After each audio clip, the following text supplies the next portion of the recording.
तो दोस्तों ये तो हो गई बात इन दोनों ही फ़ोन्स के स्पेसिफिकेशंस की, और साथ ही में मैंने अपने ओपिनियंस भी बता दिए हैं जो स्पेसिफिकेशंस हैं।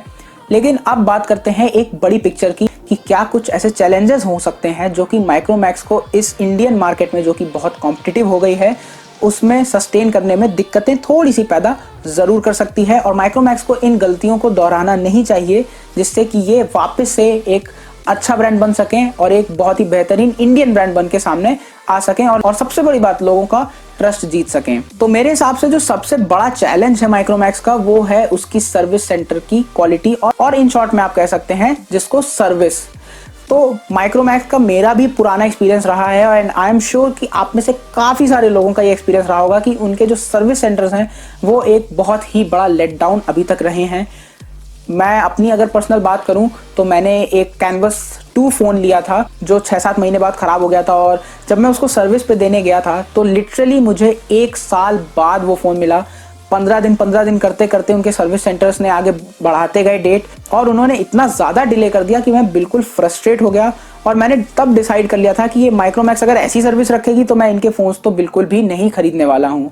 तो सर्विस का जो एक्सपीरियंस रहा है अभी तक माइक्रोमैक्स का, वो बिल्कुल भी कॉन्फिडेंस बूस्ट नहीं कर पाता है एज अ कस्टमर आपके ऊपर। लेकिन ये एक गोल्डन चांस है माइक्रोमैक्स के लिए, अगर वो अपने सर्विस सेंटर्स और सर्विस नेटवर्क को अच्छे से कर पाते हैं, जल्दी और अच्छी सर्विस दे पाते हैं अपने कस्टमर्स को, तो ये एक बहुत बड़ा एडवांटेज जरूर साबित होगा। और ट्रस्ट बिल्ड करने में मेरे हिसाब से सर्विस से ज्यादा बड़ी चीज कोई नहीं हो सकती है। चाइनीज फोन्स जो आए थे वो भी सर्विस में पहले बहुत ज़्यादा ख़राब थे, लेकिन धीरे धीरे उन्होंने सर्विस को काफ़ी ज़्यादा इम्प्रूव कर दिया। इस वजह से वो अब मार्केट लीडर्स बन गए हैं। तो माइक्रोमैक्स एक टेक कंपनी है, आई होप कि वो इस चीज़ को ज़रूर समझेंगे कि सर्विस बहुत ज़्यादा इंपॉर्टेंट है। इवन अगर आप चाइनीज़ ब्रांड्स को छोड़ दें, सैमसंग और नोकिया जैसे जो ब्रांड्स हैं वो बहुत ही बेहतरीन सर्विस देते हैं। आज की मैं बात नहीं कर रहा हूँ, मैं बात कर रहा हूँ बहुत पुराने समय से ये दोनों ही कंपनीज सर्विस बहुत ही ज़्यादा अच्छी देती हैं। तो माइक्रोमैक्स के लिए यहाँ पे एक बहुत बड़ा चैलेंज होने वाला है, और देखते हैं कि आने वाले समय में माइक्रोमैक्स कैसे सर्विस को अपने इम्प्रूव कर पाती है। दोस्तों दूसरा चैलेंज जो माइक्रोमैक्स के लिए मुझे काफ़ी ज़्यादा सीरियस लगता है वो ये है कि उन्होंने शुरुआत तो कर दी है एंटी चाइना सेंटिमेंट से अपने फ़ोन्स को प्रमोट करने की। इससे ऑब्वियसली काफ़ी ज़्यादा हाइप मिली है माइक्रोमैक्स के फ़ोन्स को, और जहाँ तक मेरा आपने अभी देख ही लिया है ओवरव्यू कि मैं काफ़ी इंप्रेस्ड हूँ इन स्पेसिफिकेशन से। लेकिन मैं फिर भी ये कहना चाहूँगा कि जो एंटी चाइना सेंटिमेंट से ये ब्रांड ने शुरुआत करी है, इससे इसको अपनी इमेज थोड़ी सी अलग करनी पड़ेगी, क्योंकि ये सिक्का बार बार नहीं चलेगा आपका। अगर आप प्रोडक्ट अच्छा नहीं देंगे आने वाले समय में तो आपका ये एंटी चाइना सेंटिमेंट नहीं चल पाएगा, और अल्टीमेटली कस्टमर्स को फिर से दूसरे ऑप्शंस की तरफ जाना पड़ जाएगा। तो यहाँ पे मैं ये कहना चाहूँगा कि आपने शुरुआत तो कर ली है, आओ करें चीनी कम और ऐसे कैंपेन्स के साथ, जिसमें आपने बॉर्डर पे जो हुआ है उसकी बात करी है, सबको दुख है उस बात का। लेकिन माइक्रोमैक्स को मैं ये कहना चाहूँगा कि वो एक टेक कंपनी है, तो वो अपने टेक्नोलॉजी से, अपने जो नए रिसर्च एंड डेवलपमेंट वाली जो चीज़ें हैं वो करके, उन्हें दिखा के, रिसर्च करके, और जो अपने नए फोन्स उनके आने वाले हैं उसमें इनोवेशन करके इस कंपटीशन को जीते। मैं नहीं चाहता हूं कि कोई भी कंपनी ये कह पाए कि माइक्रोमैक्स ने इंडिया के लोगों को एंटी चाइना सेंटिमेंट की वजह से अपने प्रोडक्ट्स खरीदने पे मजबूर किया है। मैं यही चाहूंगा कि as a tech company Micromax बहुत जाइंट लीप्स ले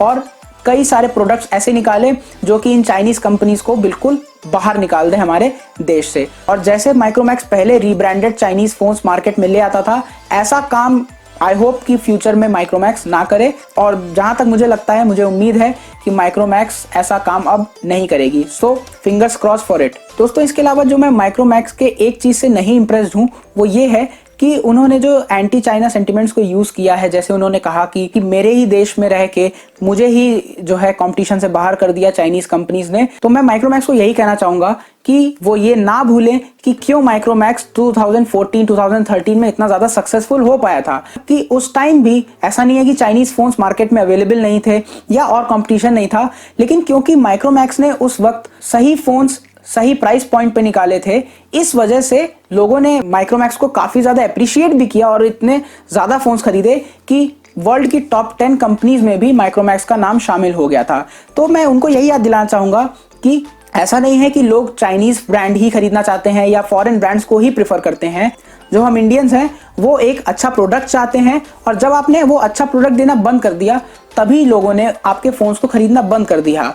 तो मैं यही चाहूँगा कि आप कंपटीशन को ऐसे ही बरकरार रखें, और मैं ये भी होप करूँगा कि और भी कंपनीज इंडिया की आएँ जो माइक्रोमैक्स को भी एक कंपटीशन दें, ताकि हम लोग एक हेल्दी कंपटीशन देख सकें और अल्टीमेटली कंज्यूमर्स भी खुश हो पाएं। और अगर माइक्रोमैक्स को लगता है कि वो इमोशंस से अपने प्रोडक्ट्स को बेच सकती हैं, तो मैं एक बहुत ही बड़ा एग्जांपल उनको देना चाहूँगा, और वो मैं देना चाहूँगा नोकिया कंपनी का। आप देखिए, नोकिया ने वापसी तो करी है इंडियन मार्केट में अपने कई सारे फ़ोन्स लॉन्च करके, लेकिन आप भी जानते हैं कि वो फ़ोन्स जो हैं वो उतने वैल्यू फॉर मनी नहीं हैं, और यही कारण है कि नोकिया के साथ लोगों का बहुत बड़ा इमोशन होने के बाद भी आज नोकिया के फ़ोन्स कोई भी नहीं खरीद रहा है, और इसीलिए नोकिया आज भी टॉप 5-6 कंपनीज में भी इंडिया में नहीं आ पाता है। उनके फ़ोन्स बुरे नहीं हैं, लेकिन क्योंकि वो उतनी वैल्यू फॉर मनी नहीं दे पा रहे हैं, इसलिए नोकिया जैसा एक जाना माना बहुत पुराना ब्रांड जो कि वापसी कर रहा था इतने सालों बाद, वो भी नहीं टिक पाया। तो माइक्रोमैक्स को ये कुछ लेसन्स लेने चाहिए मेरे हिसाब से,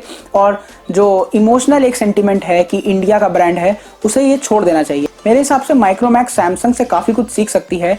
मैं एग्जांपल सैमसंग का इसलिए दे रहा हूँ क्योंकि उनके जो जे सीरीज़ के फ़ोन्स थे, मिड रेंज जो फ़ोन्स होते थे उनके, वो बहुत ही ज़्यादा पुअर होते थे, और मैंने कई बार उसकी बुराई भी करी है। लेकिन सैमसंग ने कभी भी एंटी चाइना सेंटिमेंट को नहीं यूज़ किया। उन्होंने अपने नए सीरीज़ फ़ोन्स निकाले जो कि एम सीरीज़ के फ़ोन्स थे, और वो काफ़ी अच्छे उन्होंने फ़ोन्स निकाले। तो बजट सेगमेंट में भी सैमसंग के फ़ोन्स काफ़ी ज़्यादा बिकने लग गए। तो अल्टीमेटली जो मैं ये कहना चाह रहा हूँ इतनी लंबी बातचीत के बाद, वो ये कि अगर माइक्रोमैक्स का प्रोडक्ट अच्छा रहेगा, इनफैक्ट किसी भी कंपनी का अगर प्रोडक्ट अच्छा है, उसकी सर्विसेज अच्छी हैं, तो वो ज़रूर बिकेगा। उसके लिए आपको इमोशंस के साथ डील करने की ज़रूरत नहीं है हर बात, और ये कस्टमर के पॉइंट ऑफ व्यू से भी सही है, क्योंकि अगर कस्टमर बेस्ट फ़ोन को नहीं ढूंढेगा या बेस्ट चीज़ को नहीं ढूंढेगा, तो फिर अल्टीमेटली हमारे देश का जो ओवरऑल टेक्निकल टेम्परामेंट है वो नहीं बढ़ पाएगा।